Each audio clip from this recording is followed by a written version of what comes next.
okubarukaho uko butitiriza n'obu nikiijaho bwanyuma y'obuhenda baragiro bavugi ba boda boda omukiro omu tawuni ya Kabohe omuri municipality ya Shema okweyongyera obwo abashabazi barikunywaho ebintu byabo abatarikumanywa utiireho n'abakazi okubakaka akaboozi bahika omu myanya y'ekiikire aho bingi bize nibeeterera enduuru aha bukiri kukwataho okubayamba okuba nimutwara abakazi mwibe sente zaabo mubiibaho amasimu mubiibaho enshaho zaabo twabeeta ngu tubaase kugira obuteeko obu twateekaho mwayanga hati iwe toine stage omuri Kaabo konka orumu nooraara nookora nyekiro kumanya abantu abakukora ekiro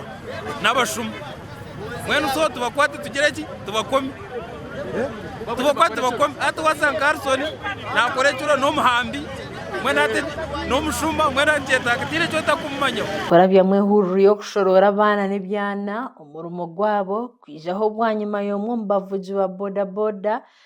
kiri okutegwa bakamwihaho sente kifuba kiri kuba nkwasire naara abasabe nakuzinga amaani kugira ngu tigunda bintu by'okukayana nakiriza omutwaro nagubahereza nagubahereza bakora ki bajya ngu arisimbura piki yawe ukore ki orebe hamwe unesimu zawe utakakora ki utakaziterera hamwe era nanye ekiro ekyo nteriire madamu DPS esimu namusoborera ensonga yajya ngu nyine okugitwara nka polisi kandi ogu okubaha sente nashobora kuba atiinire kwitwa atyo nikwo kubaha sente ati akanyamaguru ataase amagara gye batakakaraarize abantu nk'aba bokuba mbagira ngu niba chairman b'ekiro kandi itwe abaine stage abokuvuga hamwe babiine okutweta omu rukiiko bakabatwereka nti tukabagambira ki ensonga ziitu habwokuba niza kuba nyine piki yange ndikuvuga ekiro ntakukimanya ngu iyo katongoza ekiro ngu otakagaruka kukora piki yona nkai omu tawuni so babiine okutweta bakabatwanzura nitwe tukabagambira ensonga ziitu habwokuba tokuza kungira ngu ori chairman w'ekiro tokubaasa kwikiza piki yona kutambura nkai omu tawuni noba otakukimanya ekiri kusingayo kubashasha n'okugira ngu n'abamemba abarikumanywa nka Harrison bakoziise omugisha ogu okwiha abataahi baabo barikukozesa izina rya chairman ati akizifuna azirenzya omu miro wenka nk'oriyongoyongo Harrison ni memba konka we yashikireho yateekaho ebiragiro ebye hati nikyokureebera nibagira ngu nanyaho sente baziheereza chairman kandi ezo sente tizikuza wa chairman ni sente za Harrison ng'omuntu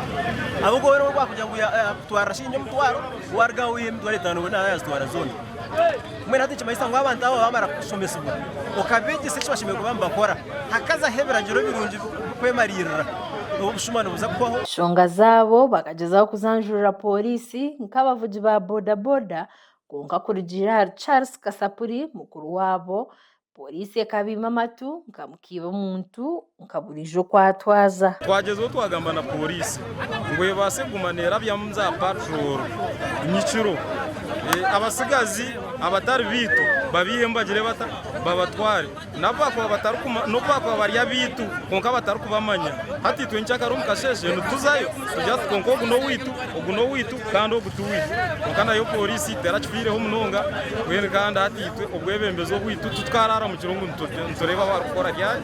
abarikukora nyekiro abakwatwa bashendekerezibwa mpaka ha polisi barikugezaho kwehozaho kubasaasirwa konka kurugiirira kushaba kwa bataahi baabo kwasinga okw'abayudaaya barikushaba Yesu kwabambwa aha musharaba kusingaho mamuza kufuna Harrison witu Harrison chairman wange batamanya ko kana baza kuganira izina chamari atakumanya tubanze kunogo mukweta chairman wanyu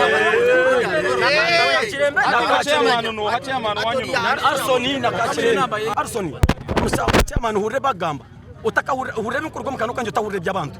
omuntu yenda na sibiri cyeyi nyonka kwata ababiciro natahamu kumana kanavugira biki jafrogo mbona ukasosora stage y'ekiro ukasosora ko nyoba bakanyakiramu bakakwiyozinga konke sente zintira wawe bakakwiyozinga ngo bagurira mutwaro kuragagasha kwa Gerard Tugume abwa tayari West agenshonga omurushema